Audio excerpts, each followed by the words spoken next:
Juan capítulo 20, versículo 10, el mensaje se llama Cristianos repotenciados.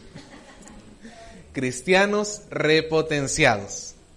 Vamos a leer, dice la palabra del Señor a partir del versículo 10. Y volvieron los discípulos a los suyos. ¿Quiénes eran estos dos discípulos que volvieron? Pedro y Juan, después de haber comprobado que la tumba del Señor estaba vacía, y no por un saqueo, sino por la resurrección del Señor Jesucristo. Ellos dos, dice, volvieron a los suyos, versículo 11. Pero María Magdalena, estaba afuera llorando junto al sepulcro.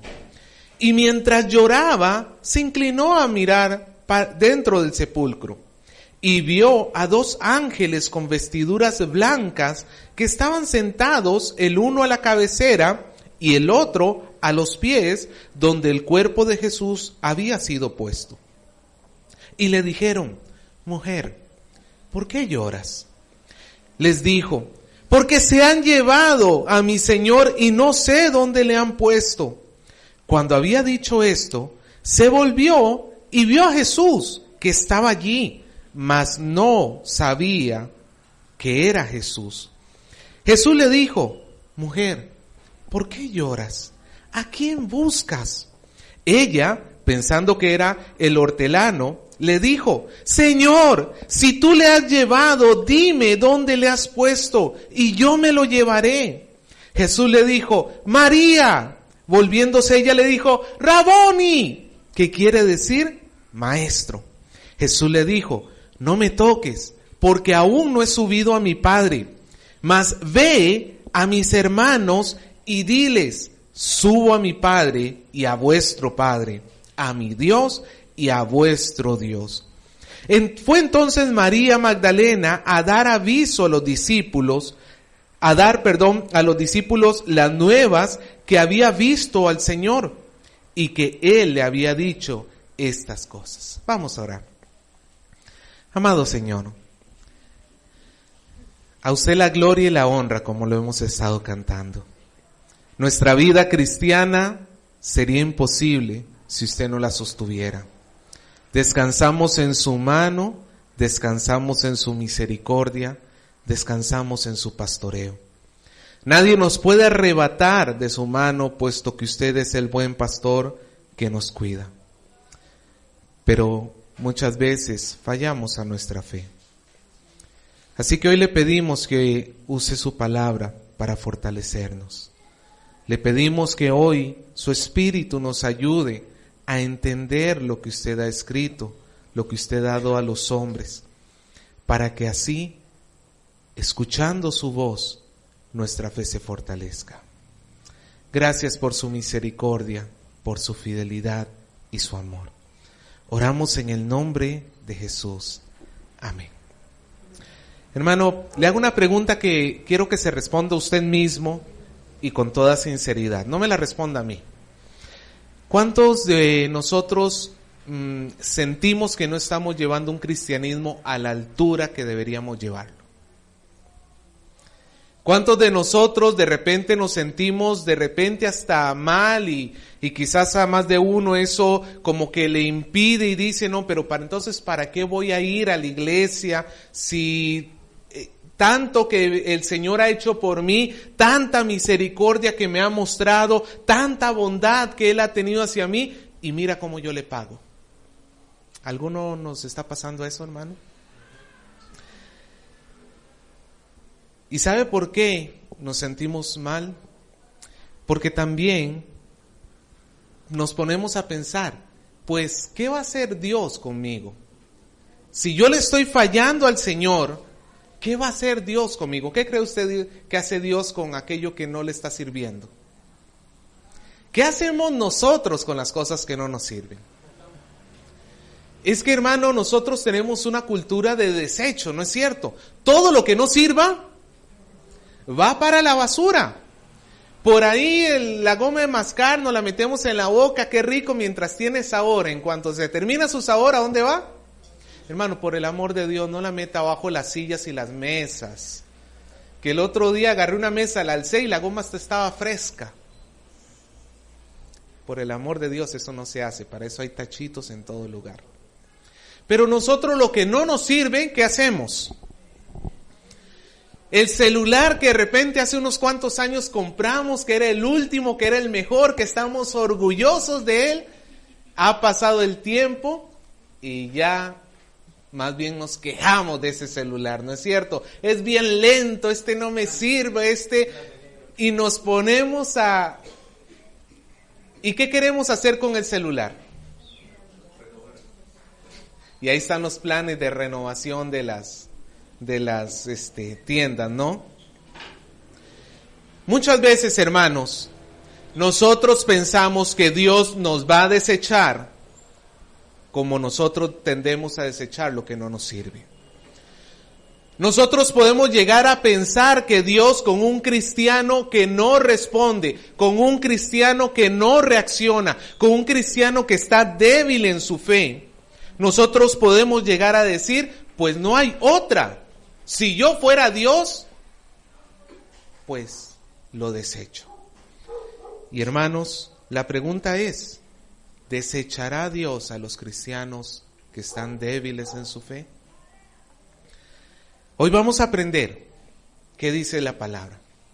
Vamos a aprender por qué no conviene ser un cristiano débil en la fe, pero también vamos a aprender qué hace Dios con estos cristianos que no andan tan bien como deberían.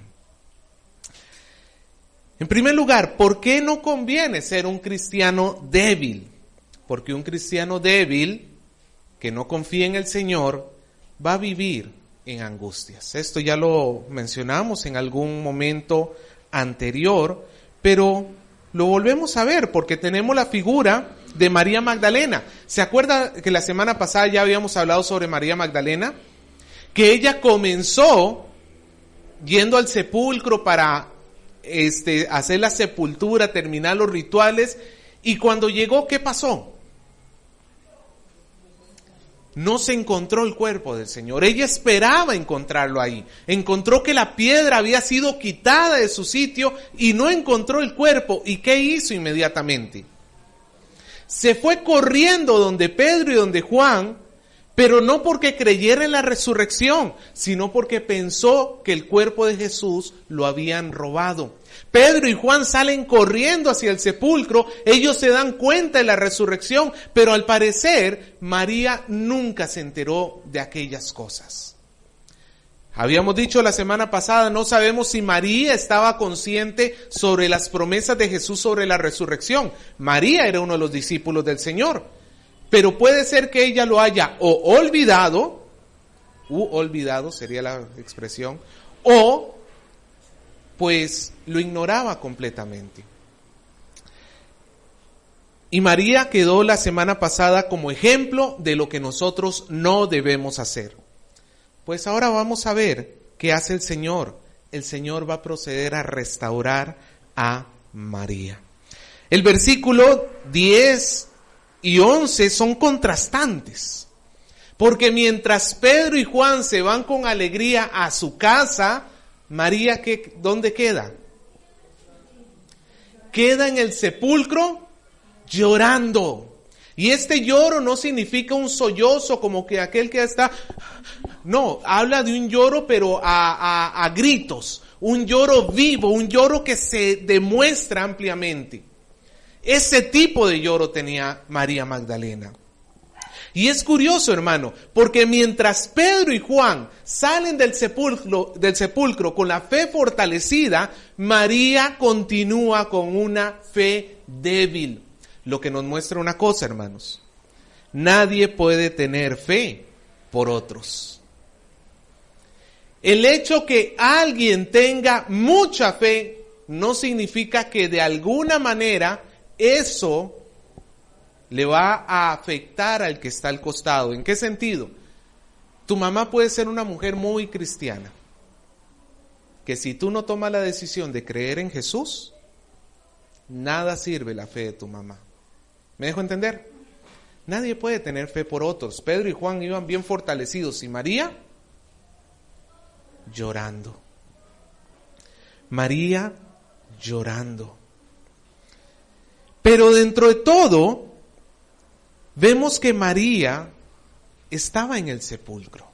Dice el versículo 11 que ella se inclinó para ver dentro del sepulcro.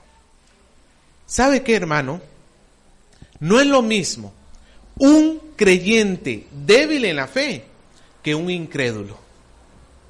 María estaba débil, sí, pero estaba. María estaba débil en la fe, claro que sí. Estaba llorando porque no confiaba en el Señor, claro que sí, pero estaba allí. Lo cual demuestra que ella amaba al Señor.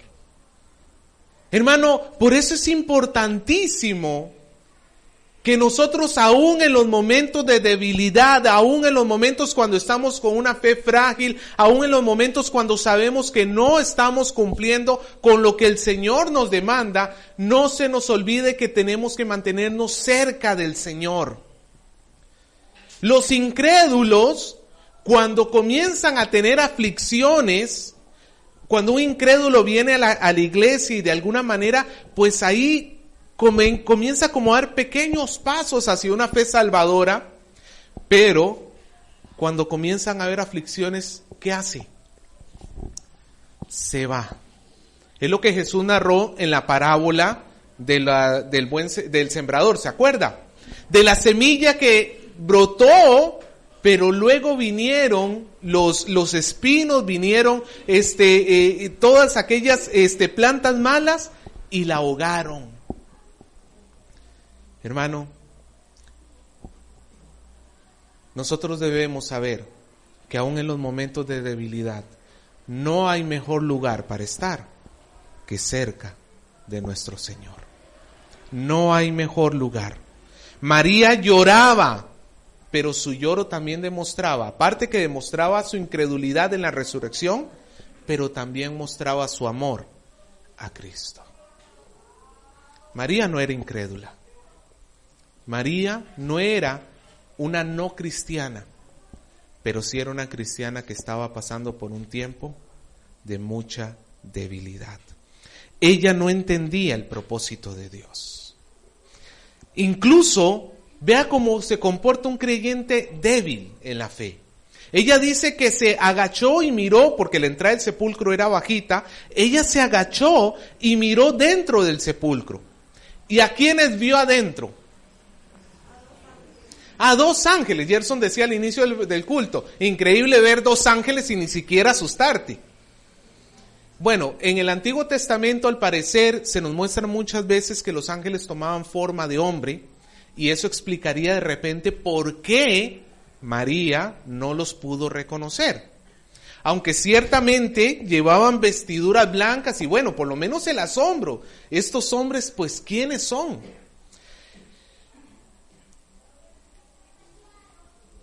Y María no entendió lo que los ángeles le quisieron decir. ¿Qué le preguntaron los ángeles a María? Mujer, ¿por qué lloras? ¿Por qué estaba llorando María? Ve, hermano, una persona débil, sus objetivos y sus deseos están desordenados. Lo que quiere y lo que anhela no necesariamente es lo mejor para esta persona. No es lo mejor.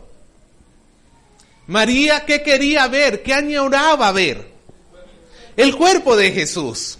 Pero hermanos, si María se hubiera encontrado el cuerpo de Jesús, ahí, como dijimos la semana pasada, eso sí es razón para que todo el mundo llore.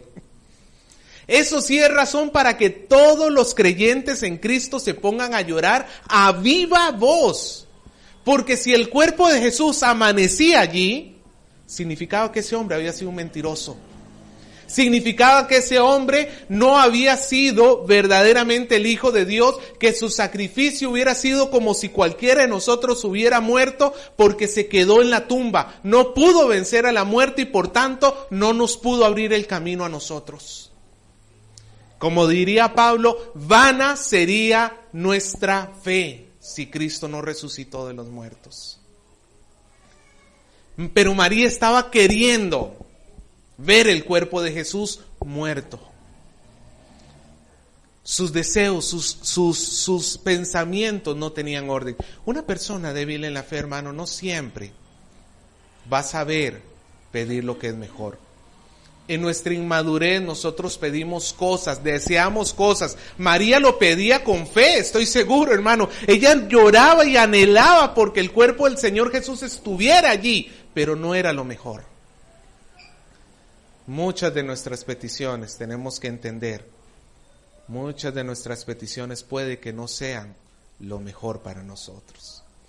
Yo estoy seguro, hermano, que el día de mañana, cuando lleguemos a la presencia de Dios y finalmente seamos perfeccionados y recordemos, si el Señor lo permite, lo que hemos vivido y lo que hemos pasado en este mundo, nos vamos a volver a ver y vamos a decir, pues, ¿cómo es posible que yo en ese tiempo estaba pidiendo algo tan ilógico, algo tan insignificante? ¿Cómo es posible que en ese tiempo yo me estaba ahogando en un vaso de agua cuando no estaba viendo la mano de Dios en todo esto? Es como cuando recordamos cuando éramos niños, ¿no? Y las tonterías que hacíamos, y ahora que somos más maduros, nos damos cuenta que eran niñerías, ¿sí o no? Es lo que los jóvenes quizás todavía no saben reconocer, cuando el padre les dice, no te vayas por ahí porque ese camino lleva dolor.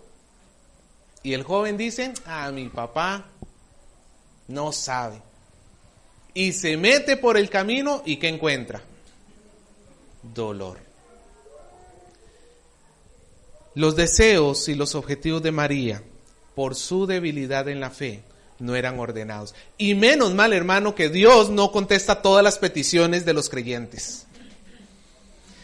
Porque ¿qué hubiera pasado si Dios le hubiera contestado esta petición a María Magdalena? Señor, que yo encuentre el cuerpo de Jesús ahí en la tumba. ¿Qué hubiera pasado? Hermano, menos mal que Dios es sabio. Que no es por la mucha fe o por declararlo, por confesarlo, por decirlo. No es ni siquiera por cuánto lo puedas anhelar en tu corazón. Es porque si Dios quiere, sucede. Y si Dios no quiere que suceda, es porque hay una causa muchísimo mejor de lo que tú estás pensando. Los hombres, los ángeles le estaban diciendo a María, María, ¿por qué lloras? ¿Llorar en un sepulcro era raro? No, hermanos, es normal. Usted cuando va al cementerio, ¿qué espera ver? ¿Una jarana o gente llorando? Aunque ahora se está acostumbrando a hacer la jarana en el cementerio. Pero bueno, se supone que lo normal sería encontrar gente llorando en el cementerio. Pero la pregunta de los ángeles era, María, no hay razón para que llores.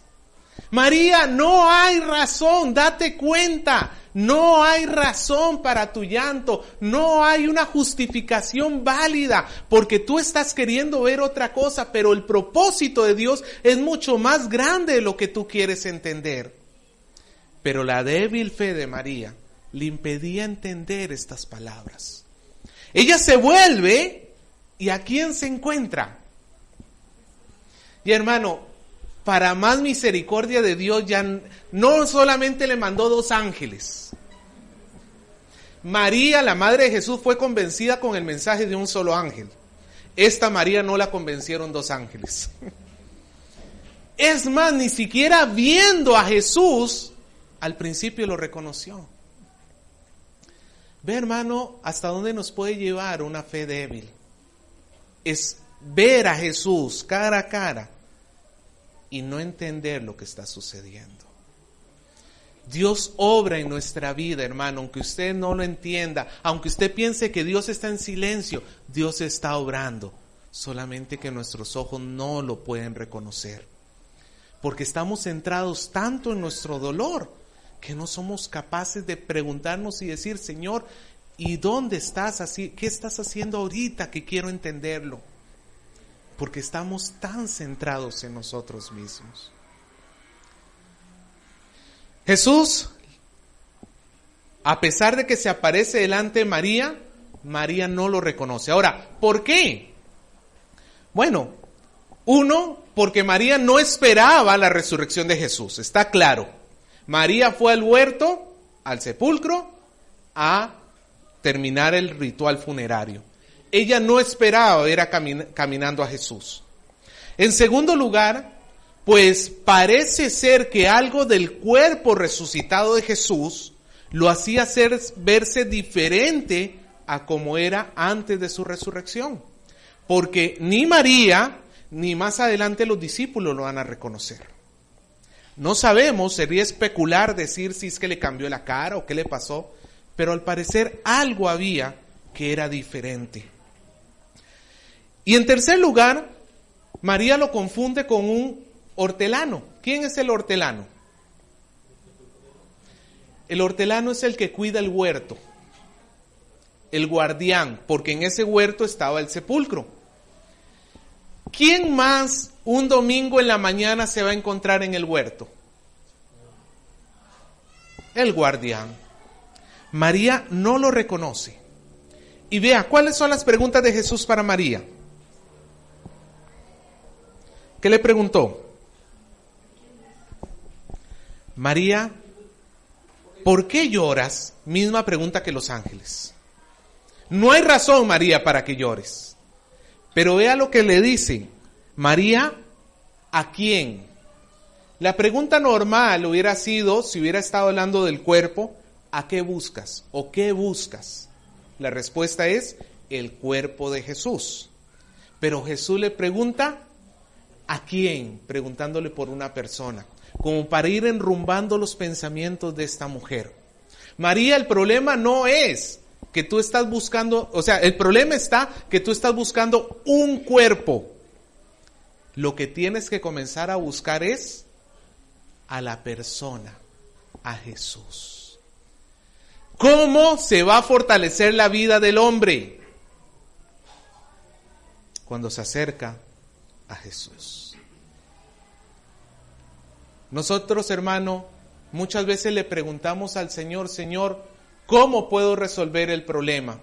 Señor, ¿qué tengo que hacer por resolver el problema?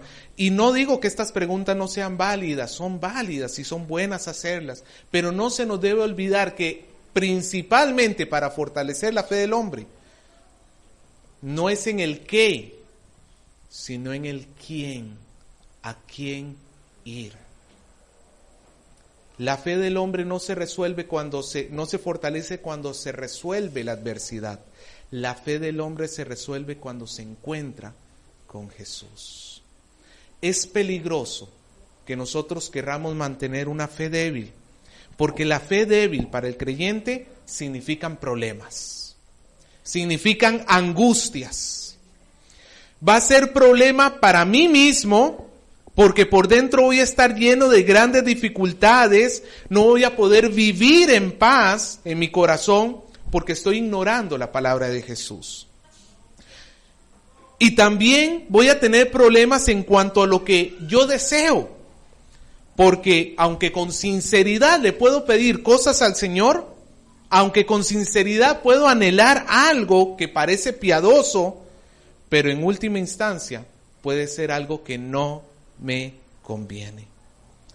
Es un problema, hermano, que nosotros nos querramos permanecer en un estado de fe débil, porque al igual que María Magdalena, solamente vamos a encontrar llanto y dolor. Ahora la pregunta es, ¿y qué hace Jesús con el creyente débil? Este no me sirve, ¿lo bota? ¿Sabes qué? Hombre de poca fe, pues vete para allá, ya no te quiero nunca más. ¿Qué hace el Señor con aquellos creyentes que fallamos en nuestra fe? ¿Sabe lo que hace? El Señor restaura. Diga conmigo, Dios restaura. El Señor restaura la fe del creyente.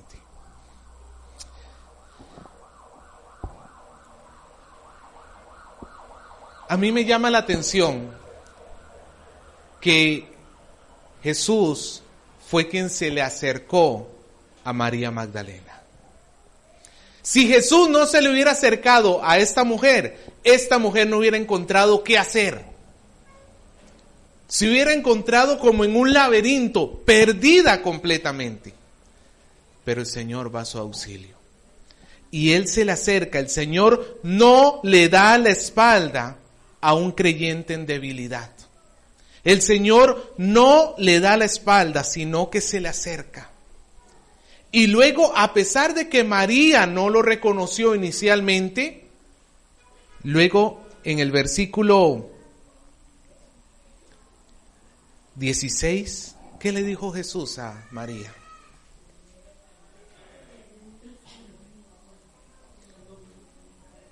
María, le dijo, María. Hermano, una oveja puede ser débil. Una oveja del Señor puede ser débil, pero siempre va a reconocer la voz de su pastor. María había fallado en reconocer en la vista al Señor, pero bastó que escuchara su nombre de sus labios y lo supo reconocer. Hermanos, el Señor nos va a hablar a nosotros, no es tanto por lo que ven nuestros ojos, sino es por lo que escucha nuestro oído, por escuchar su palabra. Ahí es cuando María entró en razón y dijo, Raboni. ¿Sabe lo que quiere decir Raboni? Es más que maestro. Rabí es maestro. Raboni era una expresión que se utilizaba para decir mi gran maestro. Pero esta expresión, hermano, no era normal utilizarla, a tal punto que usualmente solamente el presidente del Sanedrín, usualmente se le podía llamar así, o muy escasamente se le llamaba Raboni. Pero ¿sabe a quién se le llamaba Raboni? ¿A quién le decían Raboni los judíos? A Dios. En sus oraciones ellos se dirigían a Dios como Raboni, mi gran maestro. Ve, hermano, María, a pesar de todo, pudo reconocer al Señor. En cuanto escuchó la palabra de Jesús, hermano, pudo reconocer al Señor. Y esto es algo muy importante. Jesús pudo haberle dicho, pues ni haciéndote preguntas me reconoces, ¿no? Pues chao, y te abandono y te dejo. Le había dicho, ¿por qué lloras? ¿Por qué estás triste? ¿A quién buscas? Y María ni le había entendido. Ahí le pudo haber dado la espalda. Como a veces hacemos nosotros con los necios, ¿no? Este es un necio, no me hace caso. Y le damos la espalda. El Señor no le da la espalda. Por su gracia, un verdadero creyente nunca va a terminar postrado en el suelo para siempre. Quizás tú hoy puedes estar con una fe muy débil. Quizás hoy te puedes estar sintiendo, hermano, perdone la expresión, más chancho que el chancho, por lo que hemos hecho. Quizás sabes y tu conciencia te acusa de todo lo que no estás haciendo o todo lo que estás haciendo y que el Señor te ha dicho que dejes de hacer. Pero hoy está su palabra para levantarnos. Hoy está su palabra para que nosotros no quedemos en esa debilidad. Hoy el Señor nos habla para que nosotros abramos nuestro oído y le podamos reconocer. Que en nuestro corazón haya la misma alegría que María, de decir, Señor, gracias porque tú estás aquí y me estás hablando a mí, porque no me has abandonado, porque no me has dejado. María, al parecer, sale corriendo y se le prende al Señor. Jesús le dice, no me toques, aunque la mejor traducción no es no me toques, sino suéltame, no te aferres a mí, porque al parecer María, ¡plax!, se le agarró. El problema no era, como decía Gerson al inicio, que Jesús pensara, no me toques porque me vas a contaminar. No, porque después a los discípulos, a Tomás le va a decir, mete tu dedo donde están los huecos, toca donde ha estado la lanza. El problema no era tocar a Jesús. El asunto está que María quería tener una comunión con el Señor como la había estado teniendo hasta antes de la crucifixión. El Señor había estado con María y con los demás discípulos físicamente, con ellos, ahí con ellos. Pero Jesús le dice, no me toques, porque es necesario que yo suba al Padre. Cuando Jesús subiera al Padre, ¿qué nos iba a enviar? Su Espíritu Santo.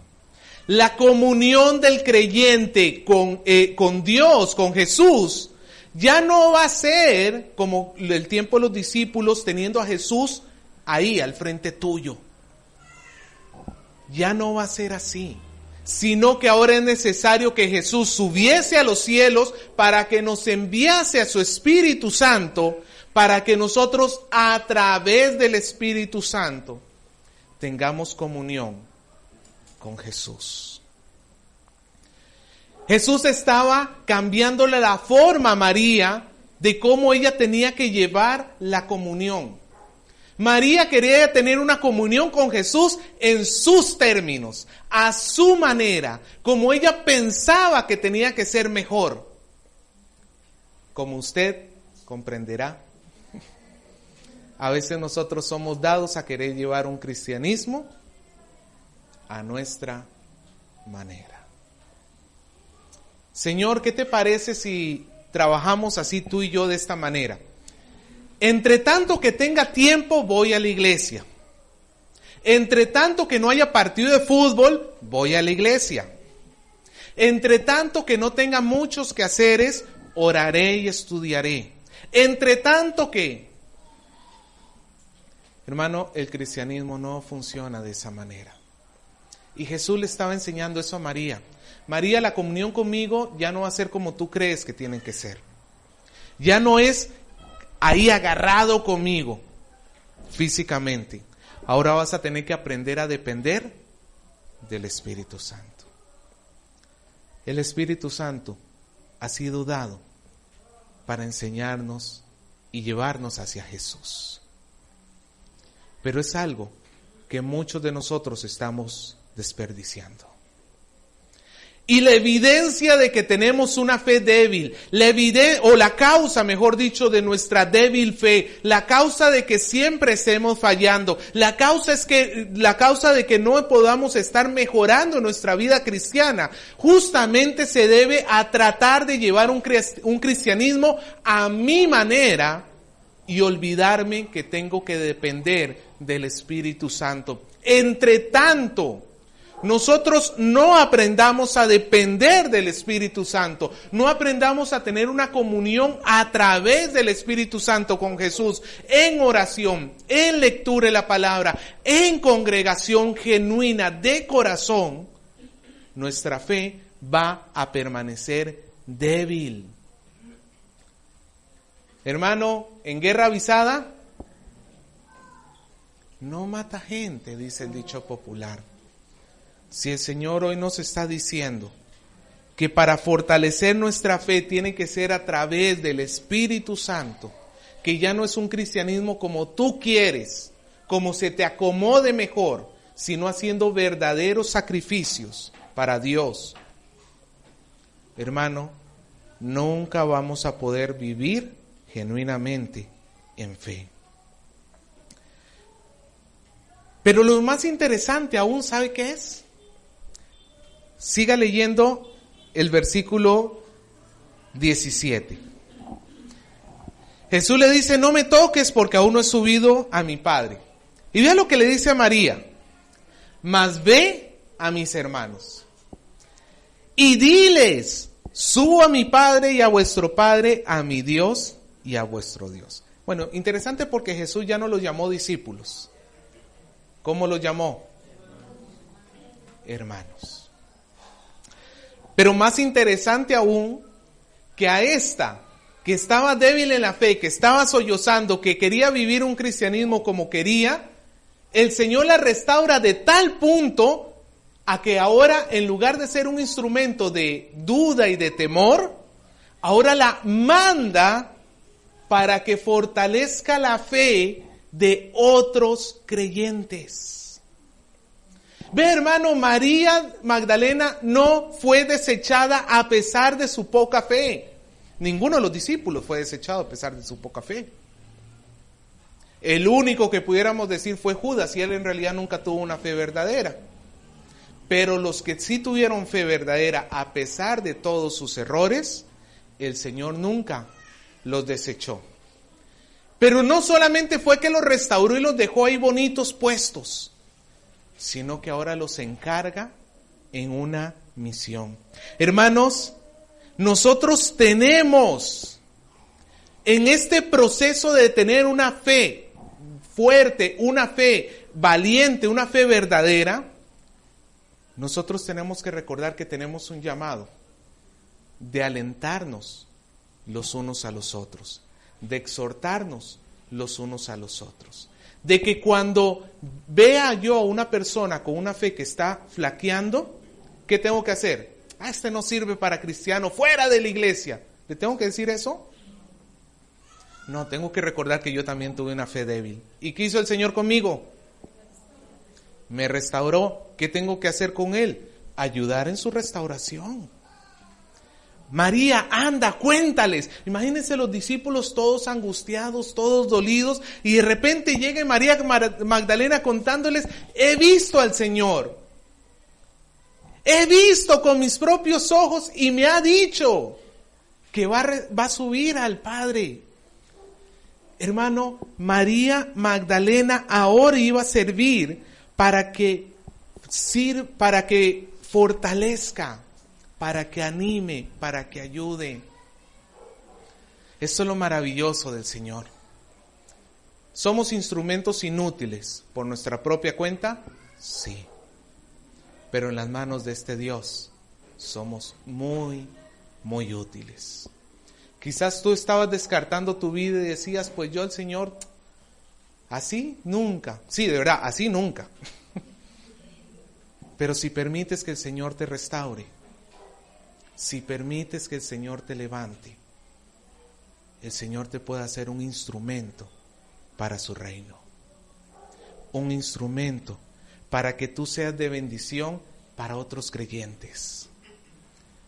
Un instrumento porque tú vas a haber vivido, vas a haber pasado y vas a poder comprender la debilidad en la fe de tu hermano, porque tú ya estuviste ahí.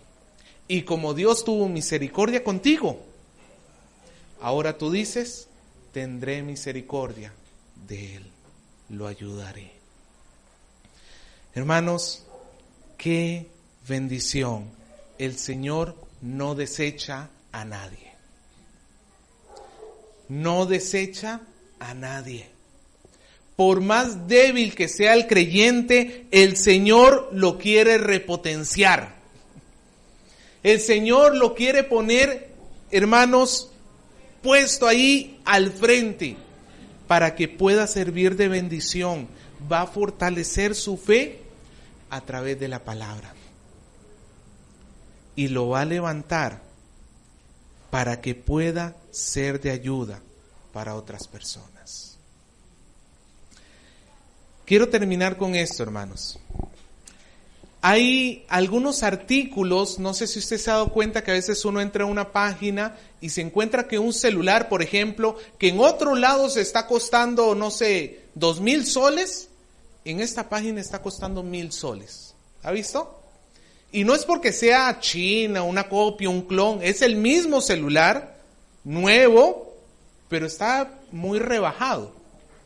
A ese tipo de artículos, no digo la palabra en inglés porque se me hace un nudo en la lengua, pero se les llama renovados.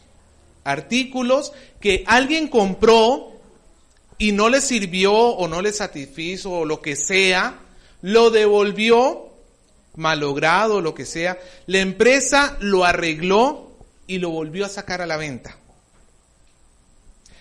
Y este tipo de artículos, pues por eso se venden tan baratos. A pesar de que vienen de la misma empresa, se venden baratos porque ya alguien los devolvió malogrados y la empresa los restauró y los vuelve a sacar. ¿Me dejo entender hasta ahí? Obviamente, si usted se pone a pensar, ¿quiere un celular nuevo o uno renovado? ¿Cuál de los dos va a preferir? Si tuviera todo el dinero del mundo, ¿cuál de los dos prefiere? El nuevo, ¿no es cierto? El que no haya sido manoseado y reparado, porque nosotros a lo manoseado y a lo reparado lo tenemos como en menos. Gracias al Señor que un cristiano restaurado no vale menos que un cristiano sin restaurar. Gracias al Señor que en las manos del Señor le es tan útil uno que nunca haya caído, aunque eso no exista, como uno que haya tenido que pasar por el taller de reparación. Que uno que haya tenido que ir a Jesús y decirle: Señor, no sirvo para nada, necesito que me repares. Señor, mira mi fe, hasta ahorita no he podido hacer nada de mi vida cristiana, necesito tu ayuda. Gracias al Señor, los cristianos repotenciados no pierden su valor. No son cristianos de segunda clase. Son tan útiles en las manos del Señor como cualquier otro creyente. Porque nuestro valor no reposa en nosotros. Nuestro valor reposa en el Espíritu Santo que Dios puso en nosotros. Y que es el que nos va a guiar a que glorifiquemos a Jesús en esta tierra. El Señor no desecha, así que no te deseches a ti mismo. Pero eso sí, no te quedes donde estás, porque como María Magdalena, entre tanto que estuvo débil en la fe, solamente encontró dolor y angustia. Escucha la palabra de Jesús y permite que fortalezca tu fe para que seas un cristiano repotenciado. Un cristiano que antes vivía en temor y ahora más bien está saliendo a ser de bendición para otros creyentes.